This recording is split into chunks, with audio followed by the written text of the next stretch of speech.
Assalamualaikum warahmatullahi wabarakatuh. Salam guru penggerak. Saya Nabila Ulmi, SPD, CGP Angkatan 9 dari SLB Negeri 2 Sawah Lunto.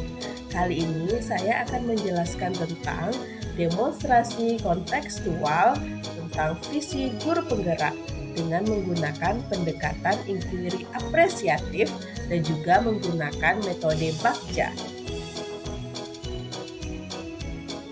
Untuk mewujudkan suatu visi dan melakukan proses perubahan, maka perlu sebuah pendekatan atau paradigma. Pendekatan yang dipakai pada saat ini yaitu inquiry apresiatif.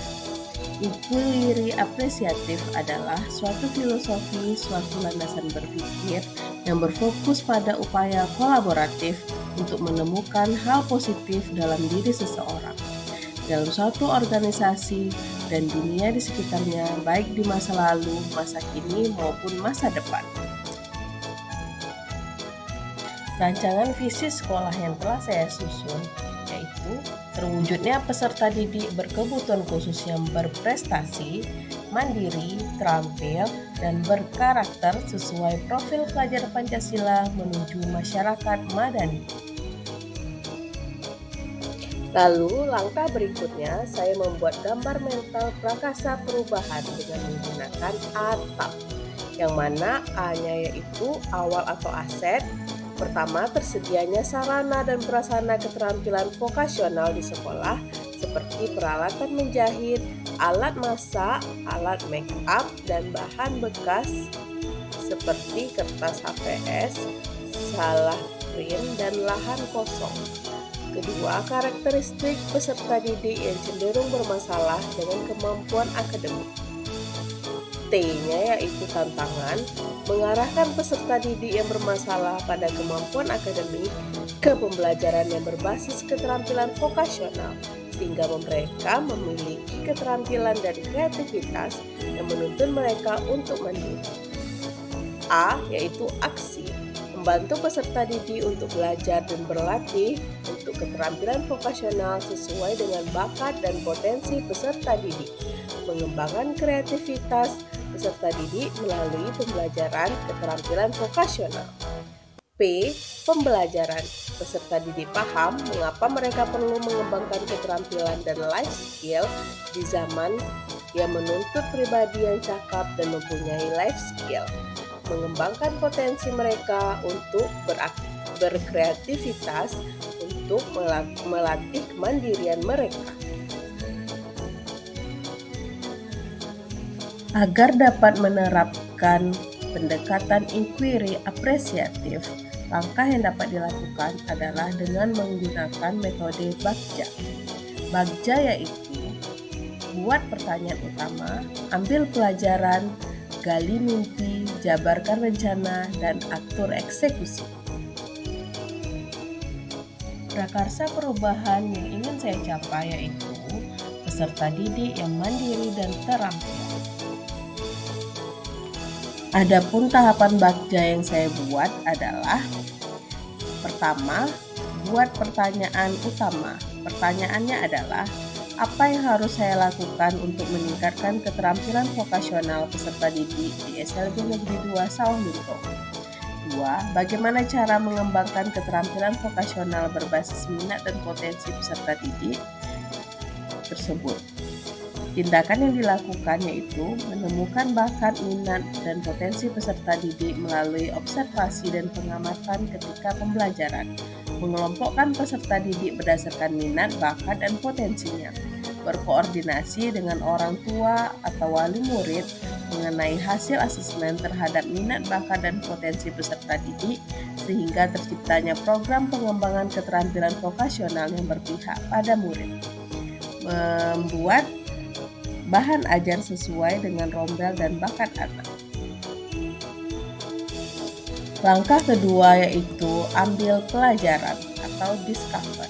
Pertanyaannya, siapa yang mempunyai pengalaman dalam menemukan kenali minat, bakat, dan potensi peserta didik?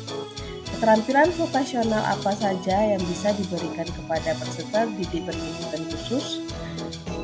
Sistem pembelajaran seperti apa yang akan dibuat agar pembelajaran lebih berfokus pada minat, bakat, dan potensi peserta didik? Tindakannya yaitu berkolaborasi dengan guru keterampilan vokasional, mengelompokkan peserta didik berdasarkan minat, bakat, dan potensinya, membuat kelas khusus keterampilan vokasional untuk setiap bidang keterampilan, berkoordinasi dengan orang tua atau wali murid mengenai hasil asesmen terhadap minat, bakat, dan potensi peserta didik sehingga tercipta program pengembangan keterampilan vokasional yang berpihak pada anak, membuat bahan ajar sesuai dengan karakteristik dan minat bakat anak. Langkah yang ketiga yaitu gali mimpi. Pertanyaannya, apakah kebiasaan-kebiasaan baru yang mungkin terjadi jika murid dikelompokkan berdasarkan minat, bakat, dan potensi peserta didik? Kedua, hal baru apa saja yang saya lakukan setelah mengelompokkan murid berdasarkan minat bakatnya? Kemudian, tindakan yang dilakukan yaitu mendokumentasikan setiap proses pembelajaran mulai dari perencanaan, proses pembelajaran, serta hasil karya peserta didik. Membuat deskripsi singkat saya dalam merespon hasil karya peserta didik. Membuat perencanaan pembelajaran yang kreatif dan inovatif dan menghasilkan karya yang bernilai jual. Mempublikasikan serta memasarkan hasil karya siswa di media sosial. Langkah keempat yaitu jabarkan rencana. Pertanyaannya, apakah langkah pertama yang harus saya lakukan?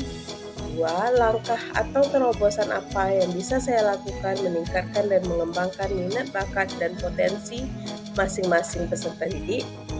Tiga, kekuatan apa saja yang dimiliki murid kelas saya? 4. Berapa lama waktu yang dibutuhkan untuk mencapai target yang diharapkan?